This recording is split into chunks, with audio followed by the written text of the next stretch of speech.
Hi, Amy. Welcome to the Integrative Health Coach Success Podcast. Hi, it's so good to be here. I'm so excited for this. Yes, we're excited to have you. Looking forward to kind of getting your personal take on all things health, wellness, IHP, and kind of what got you to the point that you're at today. So if you would share with our listeners a little bit about what you're currently doing with your IHP certification, and then we'll take a few minutes, kind of back it up, talk about maybe what got you there and what you were doing before. Yes, so I am a health coach at a clinic here in Toronto, Ontario. It's called the Vegas Clinic. So I'm actually the head health coach. So I work with clients with the functional medicine practitioner to help them through their programs and support them. But I also train the new health coaches too. So anytime a new health coach is hired, I'm the one that trains them and puts them through about how we do things, help them, mentor them with, answering questions with the clients they're dealing with, that kind of thing. Yeah, that's great. So the clinic itself, is it comprised of all health coaches? Is it doctors and coaches? What's kind of the breakdown? Yes, so we have two functional medicine practitioners. So we have Dr. Stephanie Candestraro and Dr. Leah Barbero. So Dr. Stephanie started the Vegas Clinic. They're also both chiropractors too. And then we have health coaches. There's about 3 of us right now. We also have a client care coordinator, the COO. She will contract in massage therapists as well, physiotherapists, that kind of thing. That's great. And so what kind of, were you always doing something in the health and wellness field?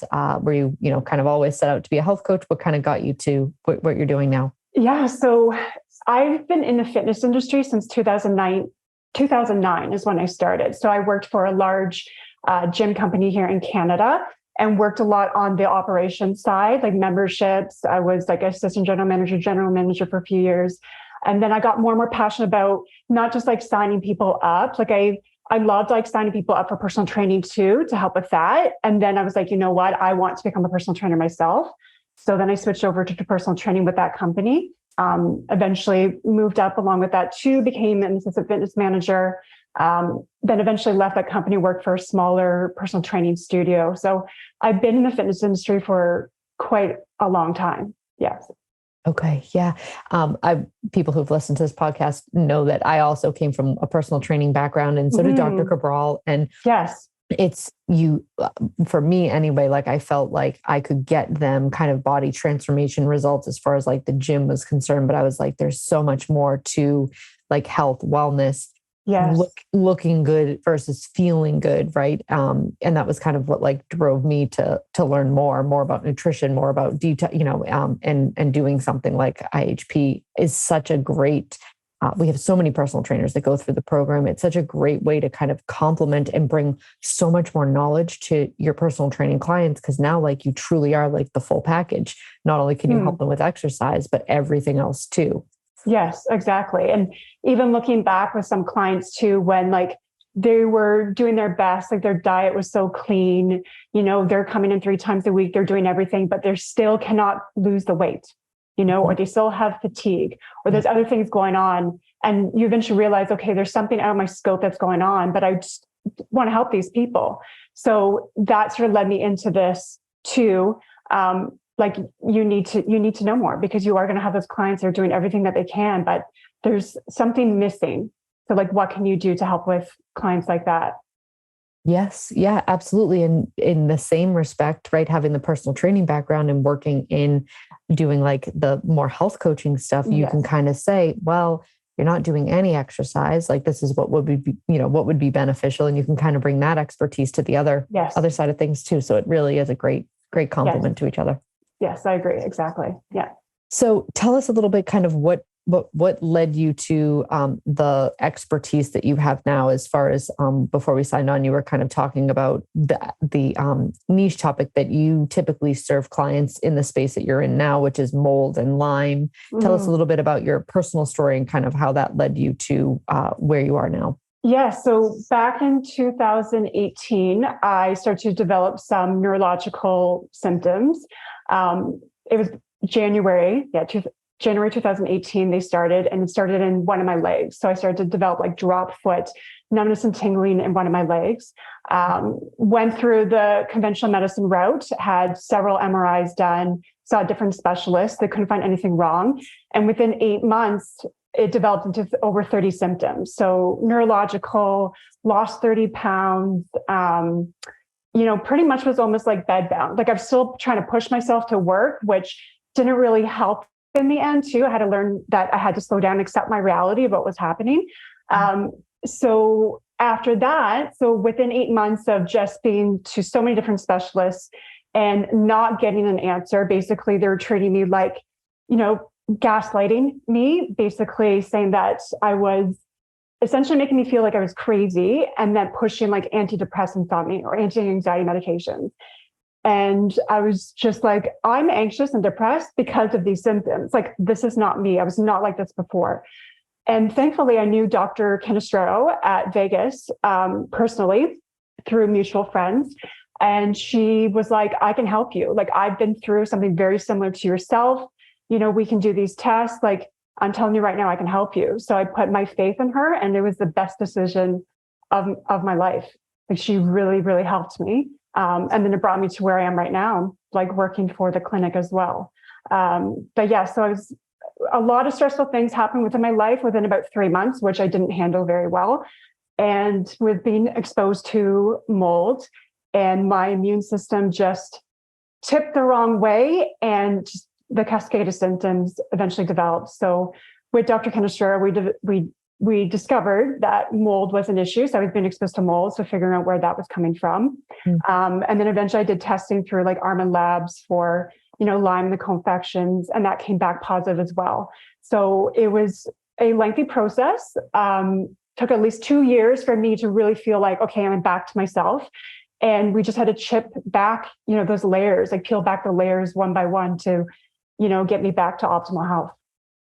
Yes. Yeah. And I think it's, so important to kind of reiterate it with a lot of complex clients, which it sounds like that's kind of what you're now working with at the Vegas clinic. Is it's not this linear, like, here you go, just do this protocol and you'll be fine in, 3 months.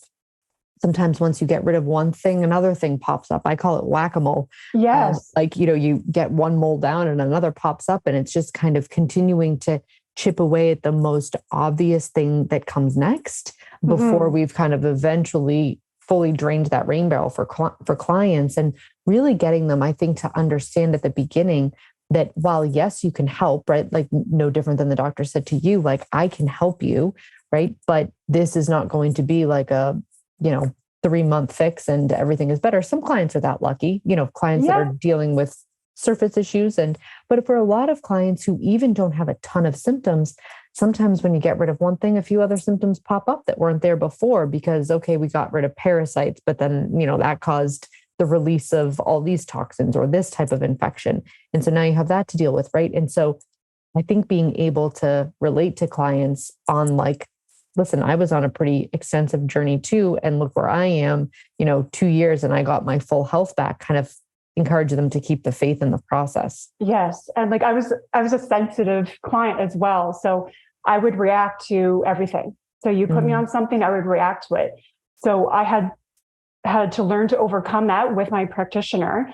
So I know that aspect. So I'm working with complex clients and they, try like a vitamin C and they have a reaction. It's like, I understand that because I've been through it myself. So what did I do to overcome that?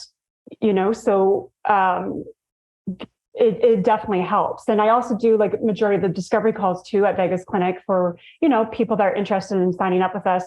And I'm always tell my story too with them. So I listen to what they're going through and I explain to them, I've been through it myself. And it took me 2 years. So it's not an easy process. Sometimes there's definitely ebbs and flows to this, but in the end, you can get back to, feeling like yourself again. Yeah. It's so great. I think comforting and reassuring for people to hear our stories, right? And that's kind of what we all do as practitioners, is kind of just share what we've been through, what worked, and we're so passionate about it because we know the kind of places that we've been. We know what it feels like to be nearly bedridden, right? With all of the symptoms that you had, and knowing that there's another side, it's hard not to want to share that. Yes. And even during my process too, when I was really sick, I decided to do like CBT, so cognitive behavioral therapy.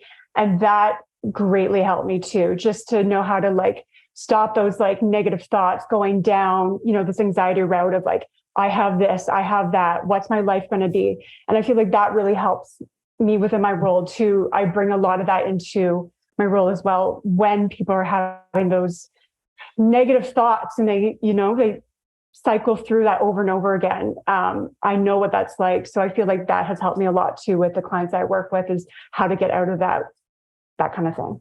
Yeah. Yes. Yeah, absolutely. Because no different than kind of how the physical symptoms can, feeling so unwell can increase the anxiety of like, is this how I'm going to be forever? Yeah. And then that stress and anxiety loops around and makes those physical symptoms worse because now your immune system is suppressed, exactly. Right? So it's like, if you can, I always say we have to find the place to break the cycle. For some people, it's that we have to work on the mind first, and some people it's like, let's just get these physical symptoms lessened so that they feel, mentally better about their position, right? I usually figure out which one I'm going to be able to kind of get into first. Yes. But it's because it can be this kind of never ending loop. And for clients who kind of aren't willing to acknowledge the fact that sometimes the mind can need support just as much as the physical body, it can be a longer process. So that's great that you went through both. Mm-hmm. Yes, it definitely greatly helped me. So it was a combination of the two. Like I know if I just did cognitive behavioral therapy and didn't go through the functional medicine route, I would still not be well, right? Sure. But at least with that helped when I was going through it and having those herxing reactions, that kind of thing. I knew how to stop that negative cycle that I was going through in my mind to calm things down. Yes. Yeah. I think that is so important because it's why so many people stop doing protocols or why they think like this didn't work and they change practitioners, right? To have a plan in place that already is kind of like, okay, this might happen. And if this happens, this is what we have to kind of buffer that, right? We're going to work a little bit on that cognitive behavioral aspect of things to buffer what, angst or you might be feeling from your reactions. It's so important. Yes, very important. I agree. Yes. Okay. So I'm curious kind of because we typically have a lot of, guests that are working for themselves and it's their own business, but you work for a clinic. I work for Equalife. And so I think I would love to have a conversation about kind of what your favorite things are or what it's like to work for somebody else other than just yourself. Yes. And kind of some of the benefits to that. Yeah. So working with Vegas Clinic, I absolutely love working with a team. So I like having that support, especially when you're dealing with complex clients. Like I have a mentor, so I have people to go to. And looking back, even throughout my career, I've always been like that. Like I always like to have a mentor to look up to that I feel like knows more than me, that I can always learn from. Mm-hmm. So I just love that community aspect that, I do have people to go to that if I'm stuck on something, I have someone right there to help me with that, get another point of view on things. And yeah, just having someone that I feel like knows more than me that I can just always learn from. Like, I don't ever want to be stuck and feel comfortable. Like, I know what I know and that's it. That's not me. I always want to learn. So yes, I do my own, courses to learn things, read a lot, but I like having that mentor to go to learn from.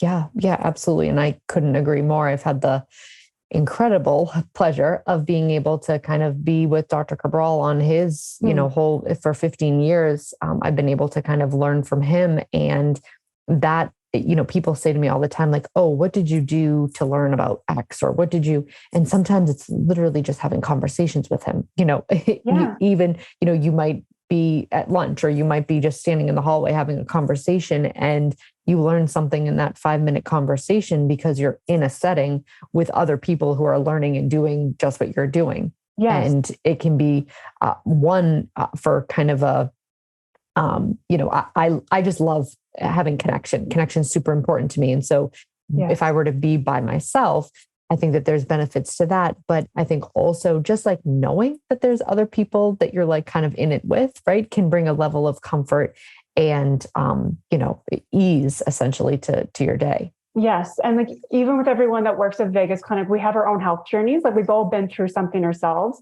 A lot of times Dr. Canistero, hires clients that have been through it with her and got back to optimal health. So she tends to look for people like that have been through their own health journey, because I feel like we know we've been through it. We've been through the trenches. So we understand when clients come to us with their symptoms and their mind frame and everything.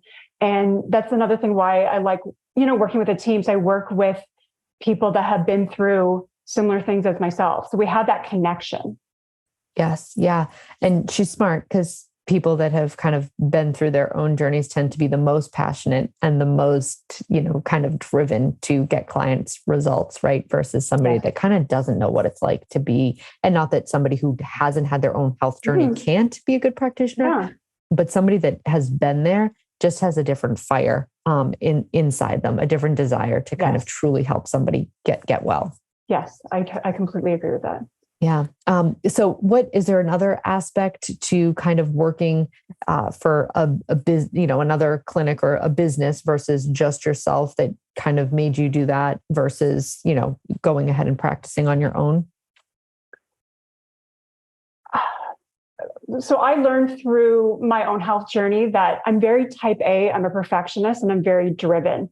And I learned that I was like burning both ends of the candle. And that didn't help me in the end. So I like working with a team. I like working for a business instead of just being on my own, because I don't want to get back to where I was before. So that's the other thing. So working with this team and them understanding what I've been through, because they were there with me through it. If I'm having an off day, they're understandable about that. And yeah, it's just like I just never felt like I really wanted to go on my own, because I just never want to get back to where I was before, like that sort of like I was in that hustle mentality. And in the end, it didn't help me. So that's another reason too.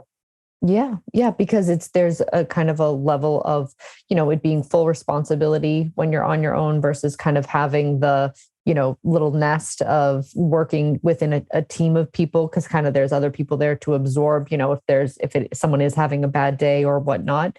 And so it does take a little bit of the sole responsibility of running a business off of you. And that can be beneficial as well. I always say, like, I have like really a very one-track mind when it comes to, like, I'm a feeler, I'm an empath.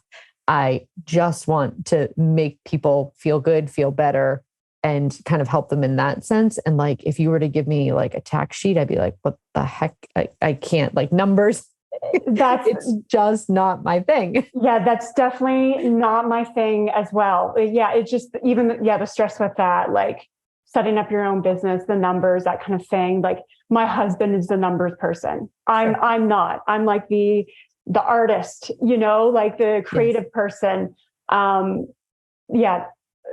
I'm the same way. Numbers are not my thing. It really stresses me out. I wish I should, like, my sister's a CA, she's an accountant, and we are the complete opposites. Like, I probably should have taken accounting in high school to understand it a bit better, but in the end, it's not me. Right. Yeah. So, yeah. And so many, it's amazing, because a lot of the practitioners that I know that are running, really successful practices on their own, they hire people to do the things that they're not good at. Right. Yes. And that can be incredibly beneficial to kind of, know, I think, being honest with, okay, these are my strengths.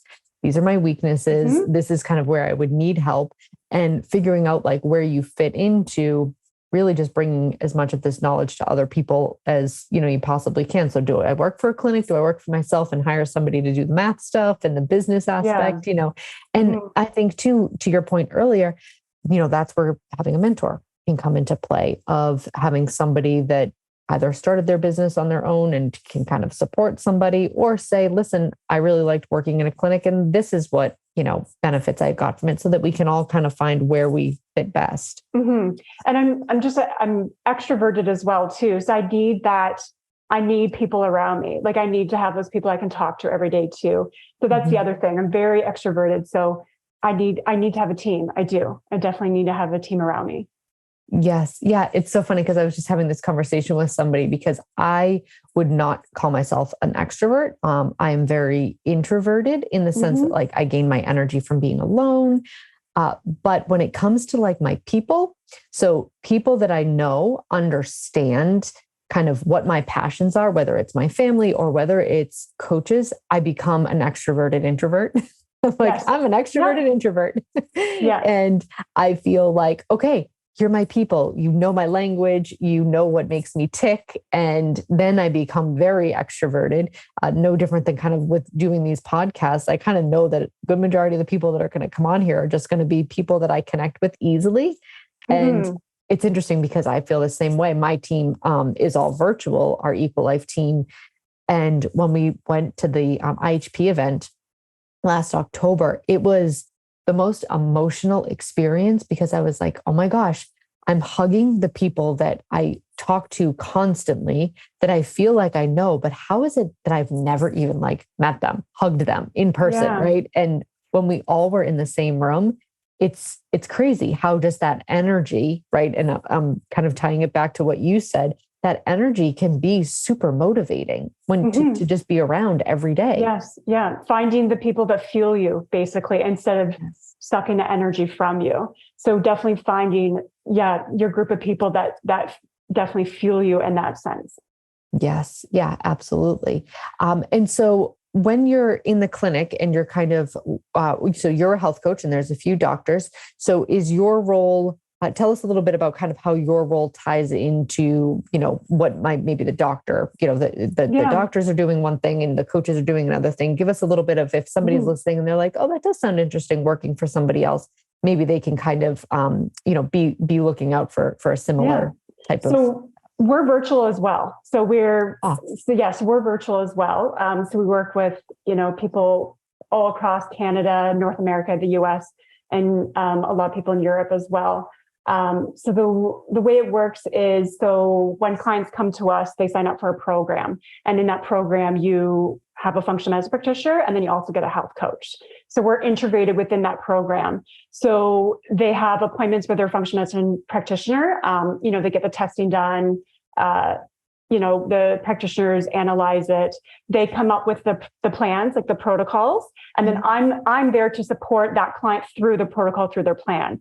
So anytime they have questions or concerns about their plan, like I'm the one that they go to. I'm the one that they email. They also get like Zoom calls with their health coach as well too, to go through things more thoroughly. If they have reactions to anything, like hurt timer reactions, they come to me and I help them overcome that. If there's ever a time that I don't know the answer, then I have someone to go to. So then I have the functional medicine practitioner to go to get that answer and then respond to that client. So with the health coach aspect, we are the support for that client all throughout their program. We're there to brainstorm with them. Do we need to pivot on things? Support them with their diet. Like, hey, okay, I'm put on this diet. I don't know what to eat. So I'm there to help them with that, have ideas for that. Helping them learn different ways too, for like detox protocols too. So like how to use a castor oil pack, how do you do coffee enemas? So the functional medicine practitioner is the one that creates the protocols, makes the plans for the clients. And then the health coaches like myself, we're there to support that client throughout their plan. Yeah. And help them execute it so that they can. Exactly. Yeah. And I always say, because when, clients would ask me like, oh, like, what is it that you do? Or, friends, family, I would say, I am not a nurse. I'm not a nurse, but think of like a doctor and a nurse situation, right? Like the doctor kind of comes in, the nurse does all of the, real nitty gritty. The doctor kind of does the high level, thinking plan. And we're kind of that like nursing type of aspect where we kind of help them execute the plan. We answer questions. And it's really this kind of symbiotic relationship where, you're connected with the doctor and you're connected with the client. So technically the client's always connected to the doctor without kind of having the doctor always have to be the one that's answering the questions or whatnot. Yeah. And we find that clients are more successful when they reach out a lot. Like they know they have that team. So when they know they have someone that they can email right away, that they're going to get an answer quickly when they're going through something, that helps them. So we find that people or our clients that tend to reach out more tend to be more successful because we're able to pivot right away if we need to. Instead of someone feeling like they need to, I don't know, they have a reaction, they just like think they should push through it. Something else happens. And then let's say 4 weeks go by, they have their next appointment. And then all of a sudden this stuff comes up that we didn't know about that we could have helped with right away on the spot. So that's why, Dr. Cannister decided to have health coaches. So we're there to pivot right away if we need to, for that client to know that they have someone to go to right away when things pop up, essentially. Yeah, absolutely. And knowing that support is there, I think automatically kind of takes a little bit of that, the nerves out of it. It allows somebody to kind of relax into what they're doing, knowing that they have, like you said, somebody to kind of go to right away, because they don't feel like they're in it alone. They're not scared of what might be coming, next as far as symptoms or reactions, because they have somebody to help walk them through it versus somebody just like grabbing a protocol off the internet and trying to execute it on their own. Yes. And then like, we're also there too, that if people sort of drop off, like we're in charge of being like checking on them, going like, hey, haven't heard from you, how are you feeling, that kind of thing. Because when you are like the functional practitioner and you have all these clients, it's hard to stay organized, right? And remember people and know what's going on with each person and not letting someone like fall through the cracks. So that's another role of the health coach, is like, we're in charge of making sure that people don't fall through the cracks, that they are successful with their programs with us. Yes. Yeah. And it allows the whole clinic to kind of be high touch, in the sense that, everybody kind of has, every client is somebody to the clinic, right? Versus it kind of just being, like you said, being able to have people fall through the cracks. Yeah. Okay. So that was all great information. I'm curious if you had any one piece of advice, if we had coaches listening, or other practitioners listening, maybe a personal trainer, do you have any piece of advice to somebody kind of just starting out, or somebody maybe thinking, I would love to be doing that, or, working for a clinic? Do you have any piece of advice that would kind of be unique to yourself? Yes. So let's say like specifically for personal trainers, if you are in a situation where you do have these clients, they're doing everything that they should be doing and they're not getting the results, start looking outside of your box, start looking at other things. So read. So that's what I did too. Even when I got really sick and like I was going through my program with Dr. Cannister, I'm that kind of person that I want to know the why. And I love reading. So start to read different books that functional medicine practitioners have written themselves, and see, their aspects and things, and see if this is really something you want to get into. And then after that, like look into courses. So for myself, to decide to do IHP, I spoke to a lot of health coaches and like even functional medicine practitioners as well, that have done a few courses and got their advice on it too, to be like, okay, which one did you like? Why? That kind of thing. And then that's why I decided to go down, the IHP route, because a lot of people said you're very well-rounded with it. So I was like, okay. So finding those people, like even on Instagram, I reached out to some people that I didn't even know, that I saw that, okay, they did IHP and some other ones, and just like, DMing them and being like, hey, like, I'm interested in doing this, the courses that you took, what did you like about them? Out of all of them, what would you say was like the best one to start with, that kind of thing. So don't stay in your box, get out of your comfort zone and start to look elsewhere. Yeah, I think that's great advice, because we don't grow in our comfort zone. We can kind of continue to do what we're good at and what we're comfortable with, but that's about it. And the whole research, read, connect to people who are kind of either doing what you want to do or already know what you want to know. That's usually one thing. I'm like, okay, these people know and can talk about something that I want to know more about. What are they doing that I'm not? Or, can I connect with them to learn more? And so kind of always having the ability to learn and grow is so important. And like networking is very, very important. So yes, you have to network. You really do. You need to, meet people and then see from there, like, okay, do I want to work for a specific clinic or do I want to go on my own? But at the end of the day, like you need to network. You need to have those mentors. You need to have some kind of team behind you too. So yeah, like get out of your comfort zone. That's the number one thing. Get out of your comfort zone. Get out of that box that you have and learn. Yeah, absolutely. If people are listening and they kind of wanted to connect with you or learn more, where are all the places that you show up? Websites or social media or the clinic name again? Yeah. Anything you wanted to share with us? Yep. So again, so I work for the Vegas Clinic. So we have a website, so vegasclinic.com. We also have Instagram, so at Vegas Clinic. I also have my own Instagram, so it's at Amelia Foran. So yeah, you can find me I write some posts at times for the Vegas Clinic. I'm trying my best to get more into writing for my own. That's like my goal for this year. I need to really get into more of that. And also you can reach out on the website. So you can go in there, contact us, fill out a little form to book a discovery call to learn about what I'm about, what Vegas Clinic is about, and how we can help you. Yeah, that's great. Thank you so much for being a guest on the Integrative Health Coach Success Podcast. This is a great conversation that I enjoyed very much, and I'm sure our listeners did too. Thank you so much for being here. Thank you so much for having me. Okay, Amy, take care. You too.